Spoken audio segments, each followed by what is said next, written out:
আগামী জানুয়ারিতে দ্বিতীয়বারের মতো মার্কিন মসনদে বসতে যাচ্ছেন ডোনাল্ড ট্রাম্প। রিপাবলিকান এই প্রেসিডেন্ট ক্ষমতায় যাওয়ার আগেই ঢাকায় এসেছেন বাইডেনের বিশেষ প্রতিনিধি।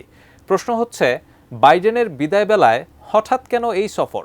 কী বার্তা দিতে যাচ্ছে ডেমোক্রেটরা? বিস্তারিত শেখ ফরিদের রিপোর্টে।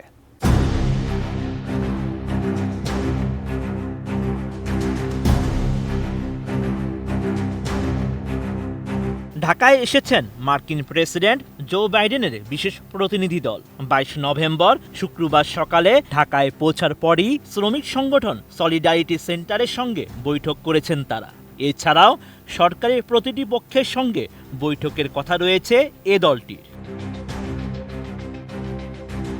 এই দলের নেতৃত্বে রয়েছেন আন্তর্জাতিক শ্রম বিষয়ক বিশেষ প্রতিনিধি কেলিয়াম্পে রড্রিগেজ এবং শ্রম বিভাগের পক্ষে ডেপুটি আন্ডার সেক্রেটারি থিয়ালি।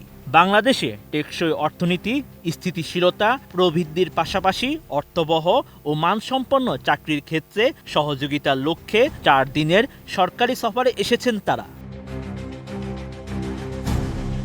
এ সফরের সময় প্রতিনিধি দল অন্তর্বর্তী সরকারের কর্মকর্তা, বেসরকারি খাতের গার্মেন্টস উৎপাদক এবং শ্রমিক ইউনিয়ন স্টক হোল্ডারদের সঙ্গে আলোচনা করবে। এছাড়া প্রতিনিধি দলটি তৈরি পোশাক খাতে বিনিয়োগ করা মার্কিন প্রতিষ্ঠানগুলোর প্রতিনিধি এবং বৈশ্বিক শ্রম বিশেষজ্ঞদের সঙ্গে বাংলাদেশের অর্থনীতি, গণতন্ত্র এবং শ্রমিকদের সর্বোত্তমভাবে কিভাবে সহায়তা করা যায় সেই বিষয়ে আলোচনা করবেন। আপনি কি হার্টের সমস্যা নিয়ে দুশ্চিন্তাগ্রস্ত? স্বল্প খরচে হার্টকে ভালো রাখার সহজ উপায় মাতৃভূমি হার্ট কেয়ারে। কূটনৈতিক সূত্র বলছে, মার্কিন রাজনীতিতে ডেমোক্রেটদের শ্রমিক বান্ধব হিসেবে মূল্যায়ন করা হয়। দলটি শুধু নিজ দেশেই নয়, ক্ষমতায় থাকলে বিশ্বব্যাপী শ্রমিকদের অধিকার নিয়ে সোচ্চার থাকে। এ কারণে শ্রমিকদের ভোট ডেমোক্রেটদের দিকে বেশিই যায়।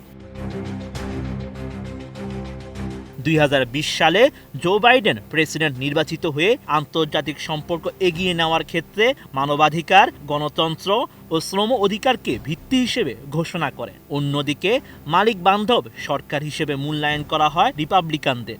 এ দলটি মালিকদের হয়ে যুক্তরাষ্ট্রে শ্রম সংগঠন বিরোধী আইন প্রণয়ন করে। বাংলাদেশের পররাষ্ট্র মন্ত্রণালয়ের কর্মকর্তারা জানান, বাইডেন প্রশাসনের সময় যুক্তরাষ্ট্র বাংলাদেশের শ্রম বিষয়ে যে পরিমাণ সোচ্চার ছিল, ট্রাম্প সরকার গঠনের পর এ বিষয়ে অতটা নজর নাও থাকতে পারে। তবে মার্কিন অর্থায়নে পরিচালিত শ্রমিক সংগঠনে তাদের সহযোগিতা অব্যাহত থাকবে।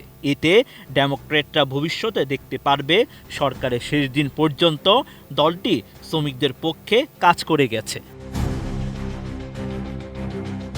এদিকে ঢাকার একটি কূটনৈতিক সূত্র বলছে, মার্কিন প্রতিনিধি দলের সফরে শ্রমিক সংগঠনের স্বাধীনতা সহ বাংলাদেশের বিদ্যমান শ্রম আইনের সংস্কার নিয়ে আলোচনা হবে। বিশেষ করে তৈরি পোশাক খাতে দীর্ঘদিন থেকে চলমান অস্থিরতায় বন্ধে জোর দেবে ওয়াশিংটন।